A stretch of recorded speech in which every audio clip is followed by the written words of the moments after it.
Sophie King Cool here with Kinky Friedman. How you doing, man? Richard Kinky Big Dick Friedman. It's my full Christian name. Doing good. Looking forward to getting up your way soon. Yeah. Hey, Ramsey. I just listened to Circus of Life, and I loved it. Oh, thanks. It's really daring to be different, you know. I mean, like whatever is trending or whatever people are playing on the radio, that's not necessarily it. Now, this album right here is different from the stuff that you've done before. I mean, this is more heartfelt. I mean, this is different than How Can I Tell You I Love You When You're Sitting in My Face, or They Ain't Making Jews Like Jesus Anymore. Yeah, this is more Leonard Cohen calling. Maybe early Christopherson, too. I mean, I was trying to figure that out afterwards when I realized that there's a lot of personal stuff in here, like a silent witness, like if you're writing a book, and that's really who you're thinking of, who you're writing it for. There's a dead sweetheart or a lost cat or something like that. This definitely had some personal tones to it when I'm listening to the tracks. Yeah, no doubt about it. Maybe more personal than I thought. Every song kind of has a personal hook up there that people might not know or wouldn't know. No. And there's a lot of like radio stations which are turning into dinosaurs, like record stores and record companies are largely turning into dinosaurs. I mean, the whole business is changing a lot. So what we're trying to do is whatever breaks every rule would be good with us. Now, you say some of these songs have reasons that people may not know. Is the three-legged dog named Freedom, is that about Billy Joe's dog? It is about Billy Joe's dog. A lot of people do know about that. Yeah, that one.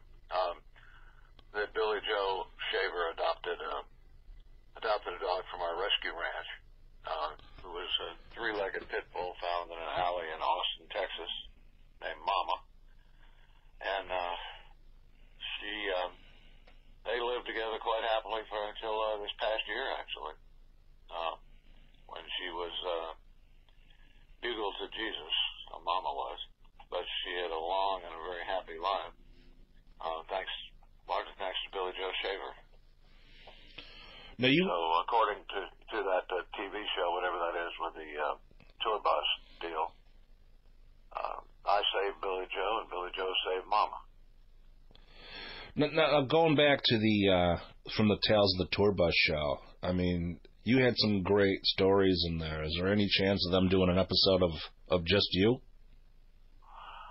There could be. Yeah, we could, but that's totally their call.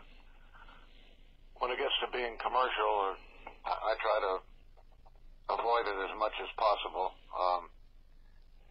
Kind of a weird thing. I was talking to somebody about playing Europe, and that I've kind of become the new David Hasselhoff of Germany. Young people sell out the shows there. Last time there were 12 shows, and they were all sold out, and they're all young people, because the old Germans still tie their shoes with little Nazis, you know. They're just not there. So it's a young audience that looks to America. And I was trying to figure out who this audience likes in America, and I finally did. It's troublemakers. I mean, whether it's Hunter Thompson or Graham Parsons or Shel Silverstein or whoever the hell, Tom Waits, Iggy Pop, Abby Hoffman, or Kinky, that's what they think. They think the troublemakers made America great. You couldn't get them to go at gunpoint to see Miley Cyrus or Garth Brooks or somebody that's mainstream. So I think that's interesting that America doesn't see it that way, but Europe does. That the troublemakers are what made our country great. And I think they may be right. There's something to that. Now, with some of your older tracks, do you think you'd be able to get away with that today? I mean, everyone's so sensitive about things. I mean, do you think you would be as popular as you were today if you were trying to do those same kind of music? Oh, I think probably not. I could probably probably get away with it, but it wouldn't do me any good. I mean, it would definitely harm more than help. It's just Stalin is the guy that came up with political correctness and employed it first. And now we seem to be in a situation where you got people cutting out every frame, meticulously cutting out every frame of Kevin Spacey's character in this movie. When Kevin Spacey's not a good actor, he's one of the greats. And he'll never work again. So, it depends how far, if you want to be a shrink here and say, he was abused as a child, there's no question about that, and so he did the same thing, okay. I mean, maybe it's deserve it, so cancel the movie, or I don't know. It just seems very, very Stalinistic, yeah. I mean, it's like if you die and we not only bury you in an unmarked grave, but then we take away the street sign out in front of the house you were born in, and so we destroy every trace that you were ever there. That is unnecessary. I mean, to completely destroy a man and his career is enough. Especially if, like Al Franken, who really didn't do anything. He's only guilty of one thing, and that's not being funny. And for a comedian not to be funny is a pretty serious charge. But, I don't know. I really think on this record, yes, I think it would have been a big mistake to do that. So I didn't even feel like doing that stuff. This stuff was all kind of inspired by Willie. You know that story of Willie calling me at 3 o'clock in the morning. When you were watching saying, what are you doing? And I'll tell him I'm watching Matlock. And Willie says that's a sure sign of depression. He said, turn them off, Kinky, turn off Matlock, and start writing. And within a month's time, and I think most people know how difficult it is to be a songwriter. I mean, you better be ready to be miserable if you're going to be any good. And so I wrote a dozen songs, 12 songs that are on this record, all in the space of about a month. And then called Willie and told him I'd finish this and asked him how he was doing. And he said, a little up, a little down, the usual. And by the way, Kinky, what channel is Matlock on? So I think, you can't just sit down and say, I'm going to paint my masterpiece. I'm going to, write a great record here or produce it or whatever. And on the production of this record, production is the one thing that Nashville cares about. They don't care if there's anything is delivered or if there's any message at all. All they care about is that it's produced in a certain style that sounds like a kind of background music for a frat party. And, but the pendulum is swinging, it's swinging back to Townes Van Zandt. And that's good. I mean, that's good for everybody because, what's coming out of Nashville is pretty pathetic and pretty, it's like they get a committee together at a corporate brothel and they write a song that's going to sound a little bit like Roger Miller and a little bit like Hank Williams, if they still know who those people are.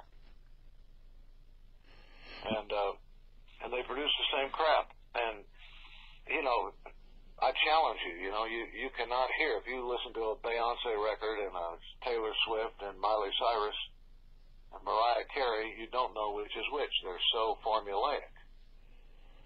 And so what we've done is I've written these songs kind of between the lines. In other words, you can think. You can actually think while you're listening to the music.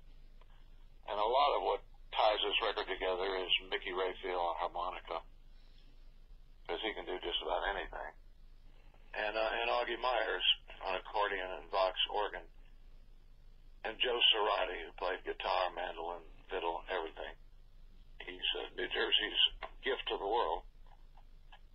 But there's no real, it's not done like you would want to get it. Most radio would tell you, no, we can't play this. It's too sparse. It's like Red-Headed Stranger.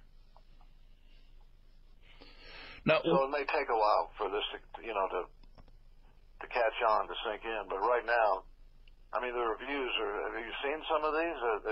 stellar. yeah, exactly. I loved every track on this album. And I can never listen to my own music, but this one's holding well. Yeah. Now, and that's Brian Momar who produced it and brought down the Jersey Boys, and this wasn't even done in a recording studio. We don't like to reveal that little secret, but that's true. Where did you record it at then? We recorded it in this place that used to be a garage, is now a house that my sister lives in, kind of a little house, the Annex, and she's been in Afghanistan with the State Department. So we have the place to ourselves on our ranch, and it worked out. The sound is just, it's there. And the songs apparently are there. And, maybe, I don't know, what Ramsey, you might be someone managing a lighthouse, or you're somebody that's just gone through a rough patch. But this record will find people. It finds you. And I think that's the way it works. So it's going to take a little longer than it would be if it was a Mariah Carey record. Then it would only have 1 week to hit, but they put so many millions into it that they figured they're going to get some of it back. And it's just, this is very different, and some of this is tragic. Most of it is tragic. Now, what? And, most of life is, life really is a circus. So you might as well come to the circus. What is it like being a country icon and seeing the music shift over to almost pop music? Yeah, and that's a kind word for it. I don't even think it's that. It's not good pop music. It's more, it's sanitized, Ramsey. I mean, it's sanitized. It's homogenized. And it's trivialized. So that's what you get, a certain kind of a sound. Back when they used to have the Nashville sound, it's something like that. It has to fit a certain mold, or they don't do it. And this one, definitely, these are the same people that hated Red-Headed Stranger. They just couldn't hear Blue Eyes Crying in the Rain. They didn't hear the song of the year. I mean, all the big shot producers and all of Columbia's top brass just hated it. And they did everything they could to put horns and strings on it and backup vocals. Maybe we can save this. And it wasn't until it got to the disc jockey level that people started realizing, hey, we've got a hit song here, Blue Eyes Crying in the Rain, which Willie didn't write, and which had come out earlier as kind of a minor hit, I think in the 40s or 50s. A strange song to be a bit, but once you hear it, you realize, man, it's sparse, and you never hear another record like that on the radio, but this one not only was the top song of the year country, but crossed over to pop and became a smash. And so that's a good template to follow, is just, do what you feel like doing on this stuff, and let the chips fall where they may. And no, it doesn't sound like it was produced in Nashville. Now, you're about to kick off a big tour for this new album, and one of the stops is going to be here in Buffalo. Do you remember the show in '73 when those cranked up lesbians rushed your stage? Yeah. When are we playing there, by the way? I'm looking at this damn thing. And okay. July 6th. Friday night? Yep. Oh, that ought to be a good one. Okay. Yeah.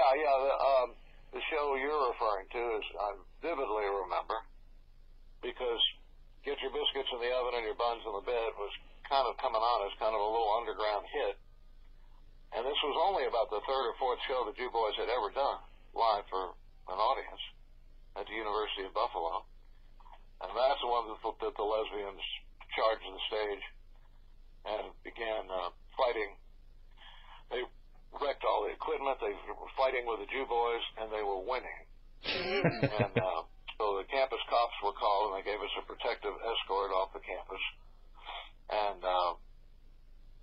that's when, a few months later, I received the plaque of the Male Chauvinist Pig of the Year, 1973, from the National Organization for Women. And quite recently on that Outlaw cruise, they did kind of a celebrity roast for the Kingster.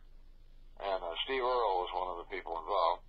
And he did a great kind of a rock and roll version of Get Your Biscuits in the Oven and Your Buns in the Bed. And he pointed out that you really have to have pawn shop balls, to sing that song. Because who the hell knows? If they turn on Steve Earle, he could lose his job. He could lose just for singing Get Your Biscuits in the Oven and Your Buns in the Bed. I mean, these really are ridiculous times in which we live. And they are, it's a circus. That's the only way you can describe it. Now, how do you prepare yourself to go back on the road for a few months?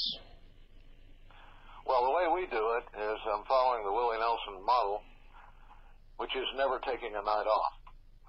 So we are actually doing 24 consecutive shows, all in different towns. And by about show number 7 or 8, you start running on pure adrenaline. And the show actually gets very raw and very pure. And this is all solo stuff. So, an audience can really pick up, and that's a really interesting thing for any performer. If your energy level is just a little bit off, the audience will know that. And if it's great and you're hearing Jesus talk to you and Hank Williams and Lenny Bruce and all that, then it could be really great. So that's kind of where that's at. And I don't know about slickness, or certainly it's not a Vegas act, and it's not a Nashville act.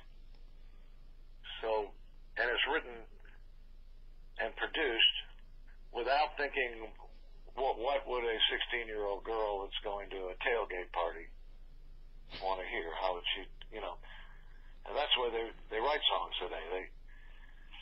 They consciously try to aim at somebody, whether it's Hollywood or radio or what.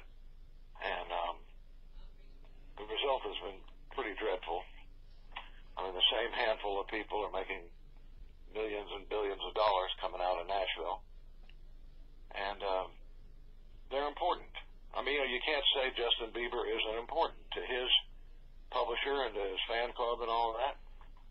The guy's important. I mean, he might wind up sleeping under a bridge. I mean, even he can't stand doing what he's doing. And so I think he's important, but he's not significant. He's not like that group of people that I rattled off earlier, that the German kids and the Europeans look to America for and think America's great, because of those people that never quite made it to the mainstream. They're the ones that are significant, although Justin Bieber is important. And Richard Manuel from the band is buried in the same town that Justin Bieber's born in, I understand. Kitchener or Waterloo, Canada. And in Waterloo's also where they say Roger Miller put the final touches on King of the Road, which was a really spontaneous song. That's how it should be written.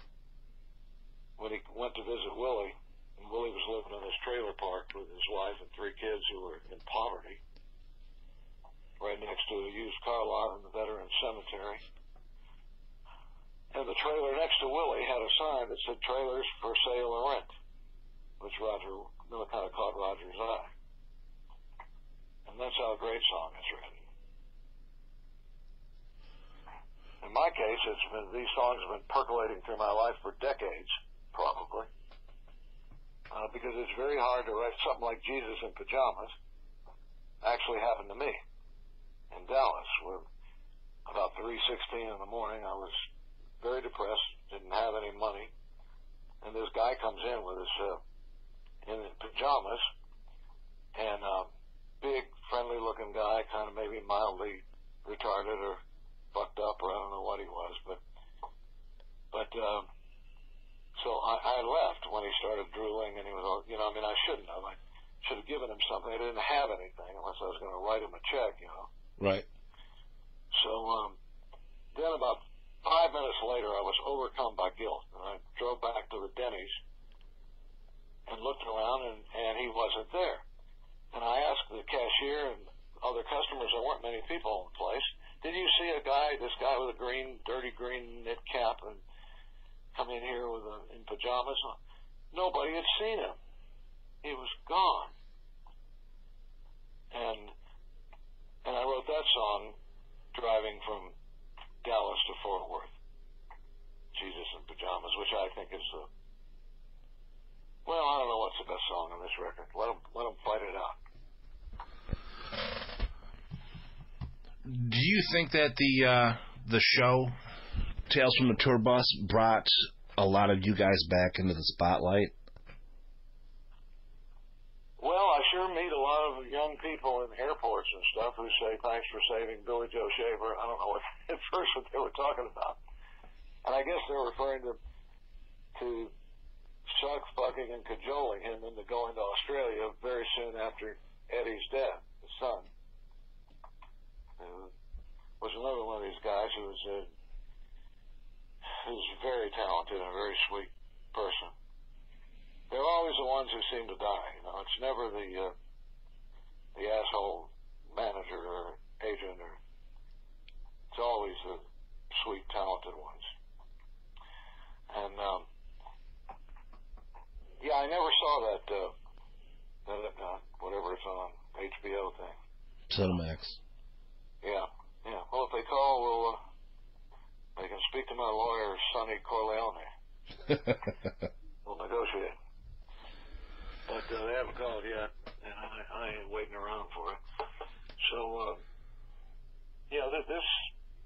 this kind of tour is more Woody Guthrie-esque than anything else, I think. And, of course, we'll do a lot of the new songs and then a few of the old ones, but people don't seem to be missing the old songs, and neither do I. I mean, there's some of them that we'll try to get in there. Sold American, Ride 'em Jew Boy, Rapid City, South Dakota, Wild Man from Borneo, some of those. But mostly it will be the new stuff. Now one of the one of the songs on the new album that I just can't stop replaying is A Song About You. Yeah, that's a beauty. That was co-written with Kent Perkins, who's the husband of Ruth Buzzy from Laugh-In and from Sesame Street and all that. And that's, I know who that one's about.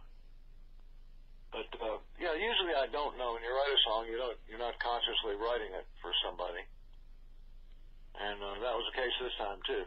But when it's finished, it's pretty clear to me whose song that was. And,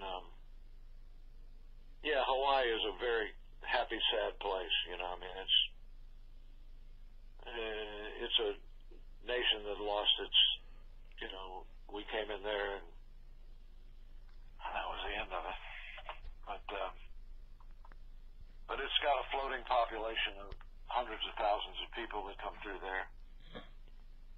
And if they're from Buffalo or Cleveland or Texas or any place, they get homesick after a few days and they want to go home.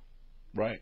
And you wonder, how the hell can anybody want to go back to Cleveland when they're here in Hawaii? But it happens. And I think I've always found Hawaii to be like a hospital. I mean, that's also something Willie practices. He goes there to heal when he's really worn out. And they only have, it's a very simple place. They have two directions, Mauka toward the mountains and Makai toward the ocean. They don't have east, south, north, west, or any of that crap. And it's a beautiful place. I also wish I could. Since I haven't written songs in about 40 years,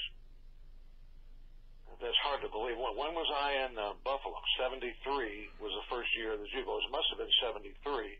So how long ago is that? That was 45 years. Whatever it was is really sick. That's a long-ass time. Not to, as Roger Miller says, sorry I haven't written lately. But, you can't expect a place to turn around like Nashville. The last time I was in Nashville, I was in recently to try to promote Tom Paul and the Glazer Brothers for the Hall of Fame. And if you wonder why they should be there, part of it is just next time you listen to Marty Robbins' blockbuster song, El Paso, listen to the backup vocals, which are stunning. They've never been equal, I don't think. So the Glazer Brothers, 1 week after they arrived in Nashville from their home in Nebraska. And Marty Robbins had seen them on some amateur hour TV show and put them on his backup vocals, and they're just stunning. They're just great. I forgot what I was talking about. Oh, yeah, I was talking about Nashville. And I think it's a corporate whorehouse, Right. As Joseph Heller used to say, every change is for the worse. And they've made a lot of changes. But Willie says Nashville is still the place where a kid in a pickup truck, will have his bunch of guitars and a suitcase full of songs, and that's where he comes, So there may be some truth to that. So I will agree with that. I will have become kind of a dangerous optimist myself, thinking that people will understand Circus of Life, and it will mean something to them personally. And that's funny you mentioned that song because, after this whole record is done, the one I like is the one that's from World War II feel, which is Spitfire. And it's real simple, Spitfire's about a woman looking out a window, but I was looking out the window at a little kitten who was killed by raccoons. And the kitten was named Spitfire. And nobody had ever, no human being had ever touched this kitten. It was that little, this is Mama, and I could see him through the window in one winter night. And that was Spitfire. So, for some reason, it's extremely tragic to me, losing just a feral cat, that was just learning the ropes from his mama, a litter of one. And I think the World War II era is very important. Their mantra, the motto was, "We're all in this together," and that certainly is not where America is today. No, not at all. You were actually going to name the album Spitfire originally. Is that correct? Yeah, right. Because that song is still growing on me, and it's a good one. And Little Juford is playing keyboards on that, and it's a magnificent job he did. So Little Juford, he's a Jew and he drives a Ford, but he also was great on the record. And then, for Augie to make an accordion sound, a lot of the sounds on this are accordion, but they don't sound like it. And that's really not many musicians. I'm saying Nashville would never count this. Nashville would be spending all its time getting the drums and the bass, the quick tracks, whatever the hell they use, and getting all that together. So it sounds real familiar. And I don't know where country music's going. I certainly hope the pendulum is swinging back. This also is our own record company, Echo Hill Records. that goes. But right now, it looks like a smart move because that hasn't made any difference. I mean, does anybody really care what label Beyonce is on? Does she go around saying, I'm on, New West Records or whatever? I couldn't even tell you what label she's on. Nobody cares. I mean, it's just, when you pump $10 million or maybe a lot more into a record, you're going to have you're going to have to get some money back. It's going to work somehow. Sometimes not, and that's why these record companies are really in trouble. And that's happened very recently. The record companies are dinosaurs, and the record stores are not happening. Everybody's downloading or going to Amazon. And as Billy Bob Thornton says, the audience has become the show, and the movie theaters are dying. So for an actor, that's an adjustment to make. Like he swore he would never do any sequels, and the last time I talked to him, he was doing Bad Santa 2 in some freezing forest in Canada. And he recognizes the irony of that. He's another one. That's a very talented guy. He's actually playing the same venue as you here in Buffalo. Oh, no kidding. When is that? I believe it's the beginning of beginning of August. Okay. All right. Well, he's a great one. There's no question about that. And that staying, like trying to get to the next big town without slashing your wrist, kind of a tour. Right. Is really educational. I think you'll learn something about yourself.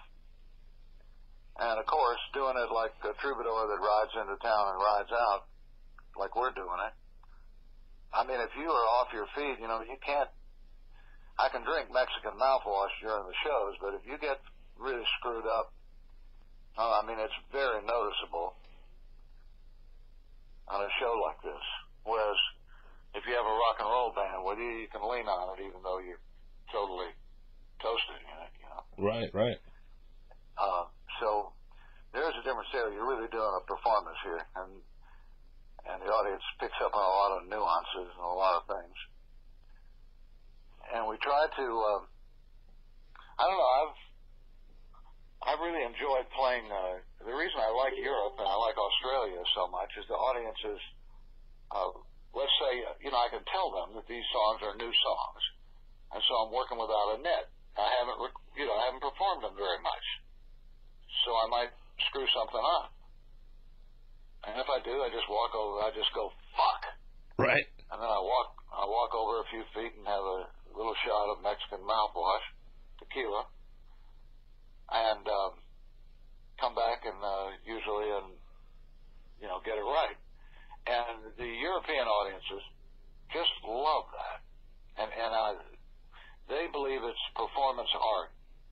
They think it's part of the act. And they really like that. And in America, it just goes right over our heads. We just say, well, that guy's a little, he's a little fucked up,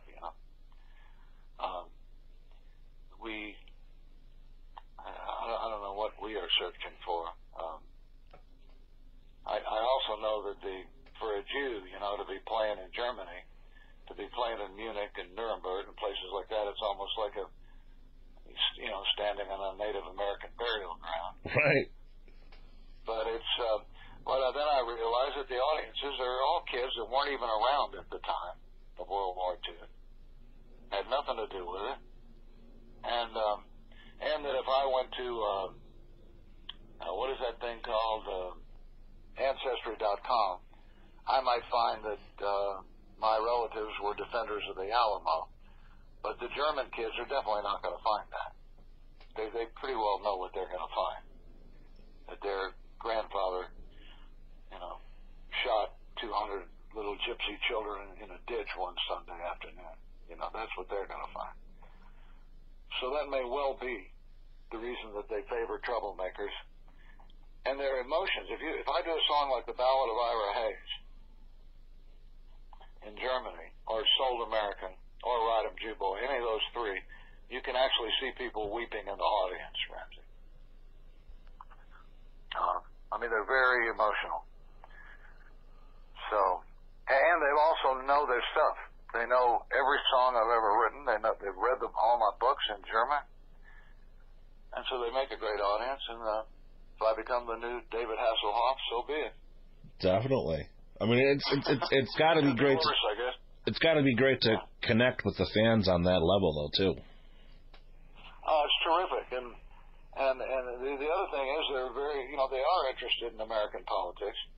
And the question I was really bombarded with, this was just before the election, was, aren't I afraid of Trump? And I told them, you people have a pretty bad track record when it comes to knowing who you should be afraid of. And, which is true. Yeah. Europe's got it wrong. Yeah, they got it pretty far wrong. And, but I really think they're a hip audience. These are not, they are not excited about seeing the big country acts or anything like that. They're not into that. They're definitely would prefer seeing some of the people who are not in the mainstream. Of course, I'm getting in the mainstream now. I better watch my step. Do you plan on doing any videos for this album? I haven't really spoke about it much, but now we might. I do think that's a point in that review, and I should never read reviews. I never do usually, but the guy in No Depression, that review that said Bob Dylan couldn't write these songs anymore. Right. That one. Yeah. I mean, he does have a point that once you've written thousands of songs like Willie or Bob or Billy Joe, it's very hard to come up with something that isn't just a parody of yourself. So when you're in your 70s, you might have been great songwriting before, but as a songwriter or an author like Kurt Vonnegut or Charles, goddamn, here's his book right here, Run with a Hunter. Who am I talking about? The drunken poet that used to puke in the parking lot before he spoke to the kids. Right. Charles Bukowski. Yes. I once ran into Tom Clancy, the writer, who did Red October. Right. And he wrote a bunch of other shit. And so I met him at a cocktail party in New York. And at the time I was very big into Charles Bukowski, which I guess I still am. And he was telling me exactly how many books he sold at Doubleday on Broadway or something in New York that week. More than have ever been sold there and so forth. And asked me if he knew about Charles Bukowski at all, if he ever was into him. And he said he'd never heard of him. And I said, the drunken poet, the great poet that spits up in the parking lot and then he goes and speaks to the kids at the university. And anyway, he had never heard of Bukowski. Just interesting that a guy that successful, I guess he never cared about Bukowski. Bukowski is a troublemaker. He definitely falls into that category. So, Willie's a troublemaker. Toby Keith, not necessarily so. Right. One is important and one is significant. You have to guess which one. And also, I think, to carry even one step further than that, I think that the really big people, the really significant ones, consider themselves failures. I know John Lennon did, through Ringo. I mean, I never met John, but I know he felt that Paul McCartney and Yoko were the geniuses, and not him. Whereas the Beatles never would have been without John Lennon. Right. And so there's him, there's Winston Churchill, who definitely thought he was one of life's losers after they pulled the rug out from under him after World War II. And then Jesus. I mean, do you really think Jesus was on the cross saying, this is it, it's all part of the plan? Everything's going to work out? Or did he think, where the hell are you? God, where are you? And that he had failed. I think he thought he failed in his mission. And the crowd certainly didn't help, because the crowd always picks Barabbas. The crowd says, free, the Romans told the crowd, you can free one of these guys. So they all said, free Barabbas, kill Jesus. And it's been that way ever since. Given a choice, the people will always pick Barabbas. And that's why we picked Mozart up out of the gutter and buried him in a pauper's grave. We did that. We didn't even do that much for Van Gogh, of course. Died in a sanitarium with only a stray cat as his friend. So, if it ain't broke, break it. I've been thoroughly enjoying this conversation we've been having here. When you are on stage, do you tell little stories like we've been going back and forth with, or you just... Well, unfortunately I do, and that's part of the Willie Nelson strategy of sleep deprivation is what it really is. And when you put that many miles behind you on one tour, yeah, you get to where you're trying to keep all these balls in the air, so to speak, and so you may be talking about one thing and then another thing, and the audience pretty well stays with you when it gets going. And since the new songs are going over so well, it's almost like a new act. It's something different you're hearing. Maybe a little like Warren Zevon when he was doing solo tours. I mean, playing with a band is really a different story. And, of course, it's not a financial pleasure for anybody to play with a band these days. Right. And very difficult. And at least we had that back then. The record company would pick up the tab most of the time. So, so it's mostly fun. And, I tell them stuff. I've got this necklace that I've been wearing, a good luck turquoise necklace that I've been wearing for about 25 years, actually. And I ran into I tell them it's okay to think you're a cowboy unless you run into somebody who thinks he's an Indian. And I ran into a group of Indians at Willie's last show that I saw at John T. Floor's Country Store a few months back. And these guys told me, Kinky, do you realize the meaning of the necklace you're wearing? And I said, no, I don't. I said, I've been wearing it for about 25 years, but I don't know what it means. And they said, well, it means available Indian woman. I said, well, I can deal with that. Sorry. But that necklace has brought me a lot of luck, and I've been wearing it on this whole tour. And by the time we get to Buffalo, we will definitely be in a state of some altered state, because that is fairly deep in the tour, I think. Yeah, well, 1, 2, 3, 4. Yeah, that's right around. I don't know why this is. It's like a Judy Garland moment. Performing, not everything is going to go right, but it will usually go right with the audience, and it will not go as there's no special planning of it. So we'll see how it goes. So far, I've just been delighted with how well the new songs are going. When I first started playing Jesus in Pajamas out in California, where we did about 10 shows 2 months ago, and there was a guy in the back of the audience, big guy, who gets up after Jesus in Pajamas, and he says, "Great fucking song, Kinky."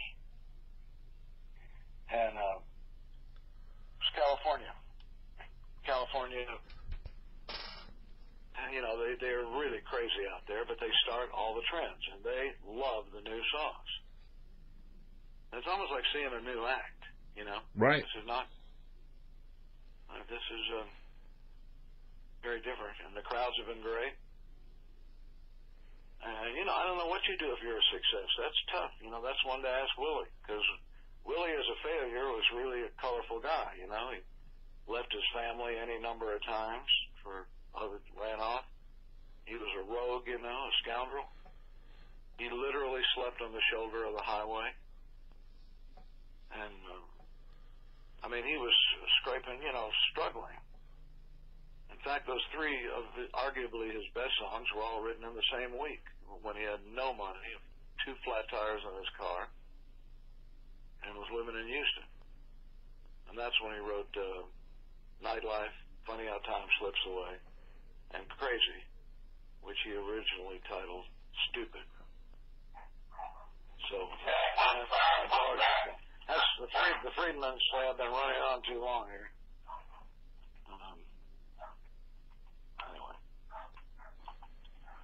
Anyway, yeah, you got to watch that.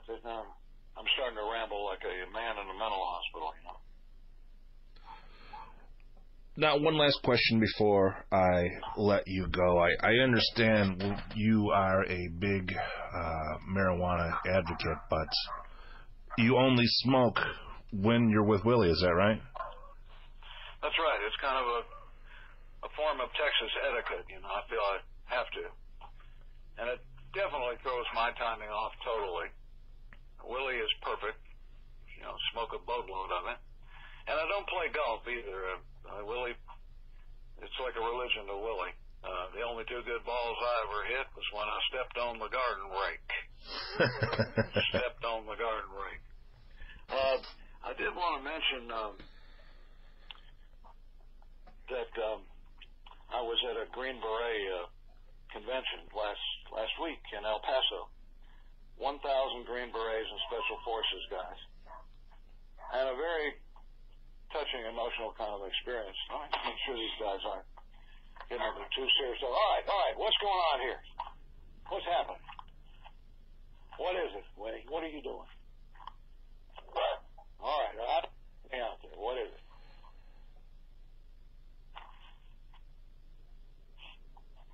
All right. What was I yapping about? Green Berets. Oh, yeah, the Green Berets, yeah. There's a guy, I was speaking to them, reading a piece to them about my father in World War II. And a young guy in a wheelchair, handed me a bumper sticker, and it says, "If you want to thank a veteran, be an American worth fighting for." That I thought was pretty good. Yeah, that's awesome. And of course, remember, falling on your face is still moving forward. And the other thing I like is what this guy told us. He said, "It ain't the pot of gold, it's the rainbow." That's pretty good. That's my only wisdom for the moment. Pretty good. Pretty sparse, like the song. Well, Kinky, I thank you for your time. Now, people want to follow up. They want to order the album. They want to see the tour dates. They can go right to kinkyfriedman.com. Is that correct? Yeah, they want to. Winnie, stop it. Winston Randolph Spencer Churchill Friedman. No. Jesus. How they can order it? Yeah, they can pre-order. I think July 6th is the actual release date. And it can be gotten off any of the high-tech mechanisms we have in America and the world, or Amazon. And of course, it shows we will have a CD there. And I will sign anything but bad legislation. All right, Kinky. Thank you so much for your time, man. I really enjoyed speaking with you, and I can't wait to see you next week here in Buffalo. Great, and likewise, Ramsey, and we'll see you down the highway. Definitely, man. Take care. Thank you. All right.